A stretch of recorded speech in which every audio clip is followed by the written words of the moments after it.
Imagine आपने एक political candidate को वोट दिया क्योंकि वो एक स्पेसिफिक पार्टी का हिस्सा था, लेकिन इलेक्शन जीतने के बाद वो कैंडिडेट दूसरी पार्टी ज्वाइन कर लेता है, तो आपके वोट का क्या हुआ?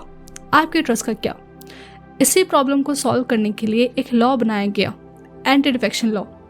सो हेलो एवरीवन, आज हम बात करेंगे एंटी डिफेक्शन लॉ के बारे में, जो 1985 में इंट्रोड्यूस किया गया था।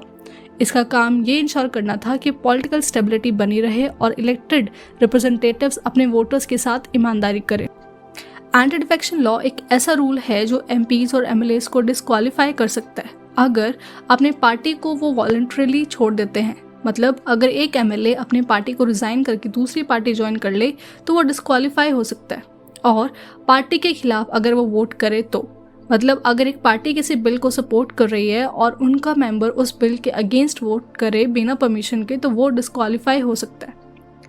अब इस लॉ को बनाने की ज़रूरत क्यों हुई? 1980s के टाइम पर पॉलिटिकल पार्टीज अनस्टेबल हो रही थी क्योंकि इलेक्टेड रिप्रेजेंटेटिव्स अपनी लॉयल्टी बदलकर दूसरी पार्टी ज्वाइन कर लेते थे। इसी वजह से गवर्नमेंट्स टूट जाती थी। इसी प्रॉब्लम को सॉल्व करने के लिए कॉन्स्टिट्यूशन के 10th शेड्यूल में ये लॉ ऐड किया गया। ये लॉ स्ट्रिक्ट है, लेकिन कुछ स्पेशल सिचुएशंस में एक्सेप्शंस भी हैं, जैसे मर्जर क्लॉज। अगर एक पार्टी के 2/3 मेंबर्स डिसाइड करते हैं कि वो दूसरी पार्टी के साथ मर्ज करेंगे तो डिस्क्वालिफिकेशन नहीं होगा। जैसे अगर एक ग्रुप मेजॉरिटी में है तो वो सेफ है। फिर नॉमिनेटेड मेंबर्स, अगर किसी को नॉमिनेट किया गया है तो वो इलेक्शन के 6 महीने के अंदर किसी पार्टी को ज्वाइन कर सकते हैं। और इंडिपेंडेंट कैंडिडेट्स के लिए पार्टी ज्वाइन करना डिस्क्वालिफिकेशन का रीज़न बन सकता है। अब सवाल ये आता है कि उनको डिस्क्वालीफाई कौन कर सकता है?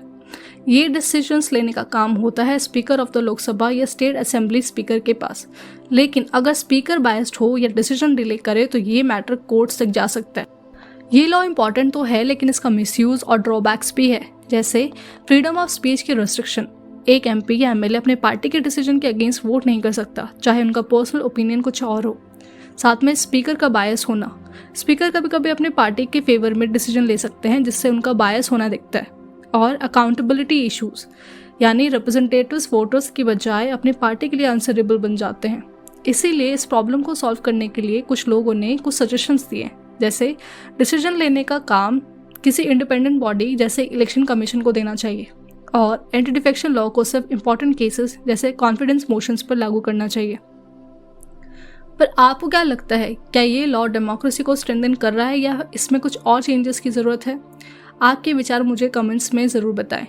और अगर आपको मेरा वीडियो अच्छा लगा तो प्लीज़ मेरे वीडियो को लाइक एंड शेयर ज़रूर करें और मेरे चैनल को सब्सक्राइब करना ना भूलें। मिलते हैं नेक्स्ट वीडियो में, तब तक के लिए बाय।